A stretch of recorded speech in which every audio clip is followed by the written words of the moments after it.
What a beautiful segue that is.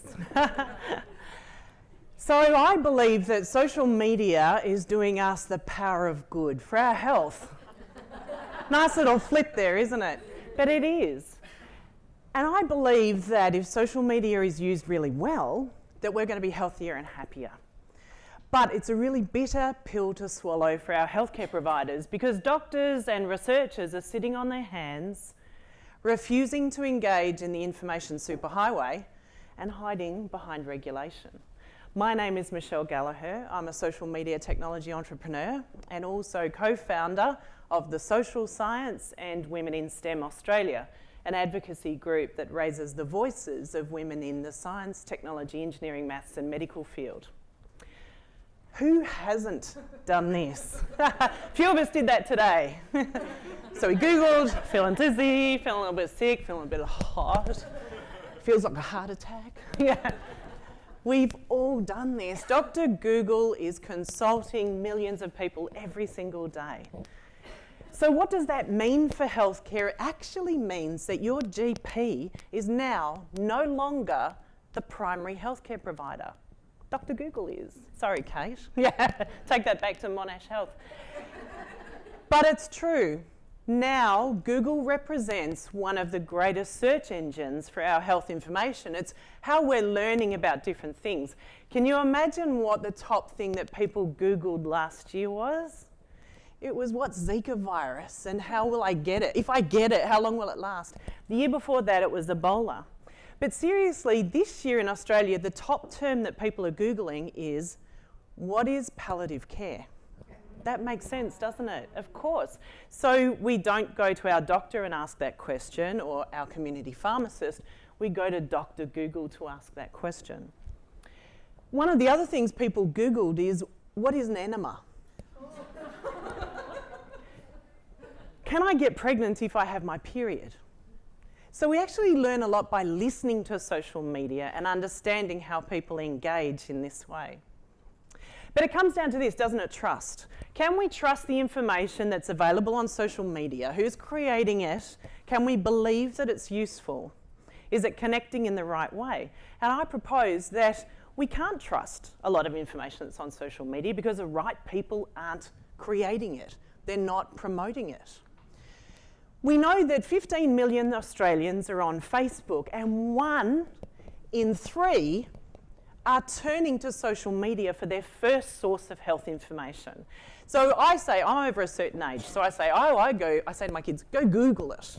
So they go to YouTube and they look on YouTube or they look on Facebook.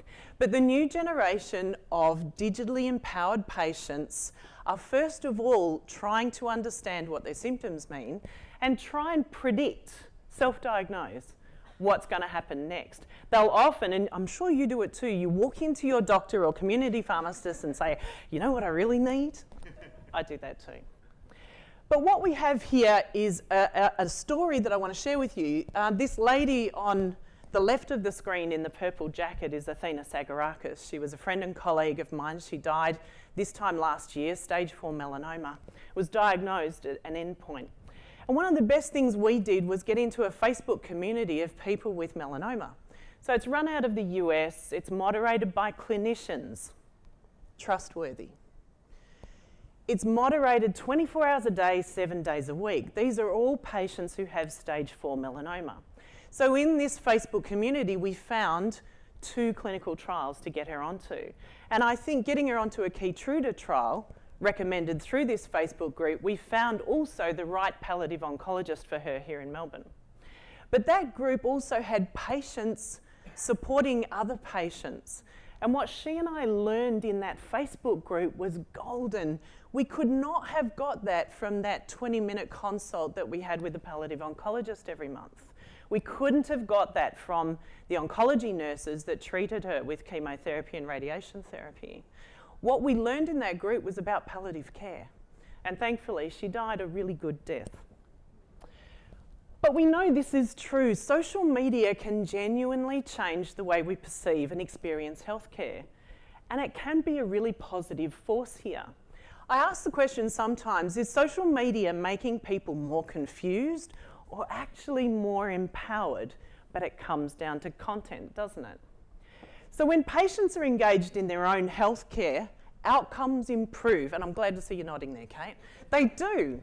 When patients care about the care that they're getting, when they take responsibility and take control of what's in front of them, the outcomes are far better. But here's the rub. Doctors, medical researchers, allied health professionals, clinicians are sitting on their hands. They're one of the slowest industries to adopt social media. And the common excuse is the regulator. So if you know this industry, that's the TGA, or the Food and Drug Administration in the US. But it's actually very, very vague. And right now, there are a large number of healthcare providers and researchers who have beautifully embraced social media, who have done a wonderful job of informing and negotiating this social license to operate that all technologists must do.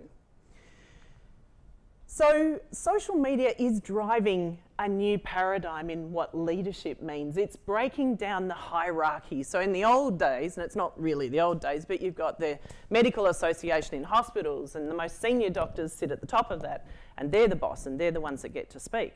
Well, now in social media, we're seeing a lot of early to mid-career researchers and young clinicians finding their leadership voice. They're finding a way to engage on social media that helps people to understand the technology they're developing and the opportunities that sit in front of them. My agency works with a fantastic group here supporting clinical trials. How do we offer clinical trials on social media? What's the role of Facebook? Well, actually, Facebook is one of the best tools we've seen in clinical trials. And if we reduce the time it takes to develop a drug through stage 1, 2, and 3 clinical trials, maybe it will reduce the cost. So this could be really genuinely transformative on the cost of healthcare to the world. But again, we need this trustworthy, reliable, and clinically validated information to be available. So here's what I propose. Now we have this socially and digitally connected patient. They're already there, whether we like it or not. Healthcare providers, my background is allied health, that's where I came from. We cannot afford to ignore social media anymore. We have demand and adoption. We have some credible and reliable information out there. We need a whole lot more. And social media could make healthcare very, very affordable and very sustainable. When you think about it now, 2/3 of the world's population has access to a smartphone. So what if we could deliver really good quality healthcare through Facebook, reinforced by someone's family, reinforced by their peers, or alerts using Twitter to improve compliance and access to care? Now that would be transformative. But here's the missing part here. We need content creation and we need trust in this space. We need value versus volume, and we need, I'll nod here, NBN. We actually need really fast connection, and that is going to transform healthcare. And this idea of user-generated content, take note of that, because that's a term that's going to come up more and more. And this is the story that I just said about the Facebook group where patients are supporting other patients. So the patient, as part of the healthcare provision network, is going to rise. On the other side here, we're seeing globalization and disruption on a grand scale. You can imagine that the very complex paying system that our healthcare systems have, they don't want to change that.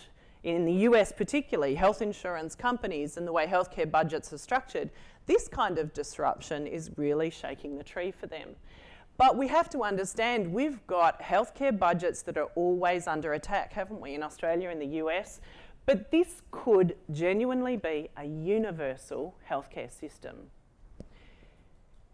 It means too that investment and innovation using social media technologies has only just begun, and that's my great passion, and this is what I do in the background to my business, is work out how we can develop technologies that are social technologies, not necessarily using the ones that already exist, but what's going to be the Facebook of the future, and can we create a medical Facebook, for example? How could that work? We need to address regulation, because in this space here, there are some big gaps. There's huge gaps around ethics. We're not having this conversation yet. It's too big, it's too large. We need to talk about data ownership with the Fitbit that you've got on your arm. Now that medical technology I think is scary. I don't have a Fitbit, and I don't because I worry about who owns that data. And does that data go to the health insurance company? If that data is going to your doctor, how does the doctor use it? Can they on-sell it? Could it actually generate revenue?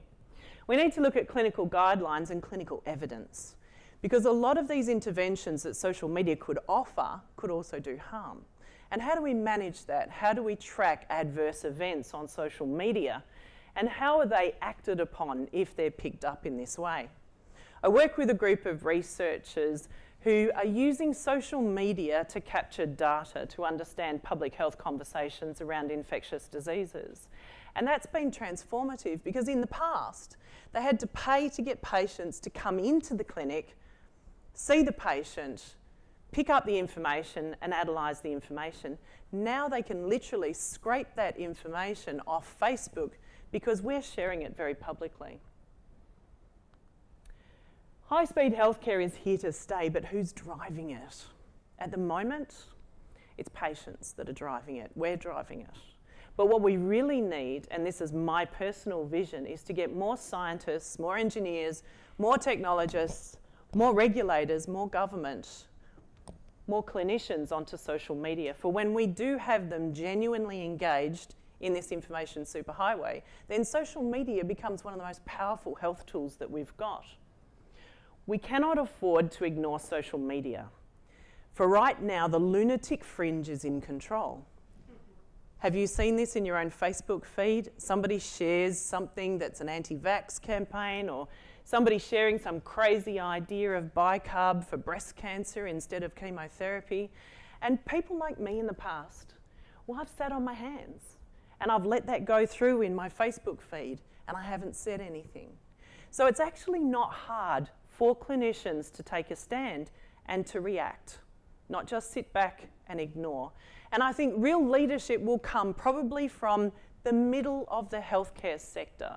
Those younger doctors, the younger researchers, the younger engineers and technologists who can see the value of social media to have an impact. And social media is a great amplifier of someone's leadership voice.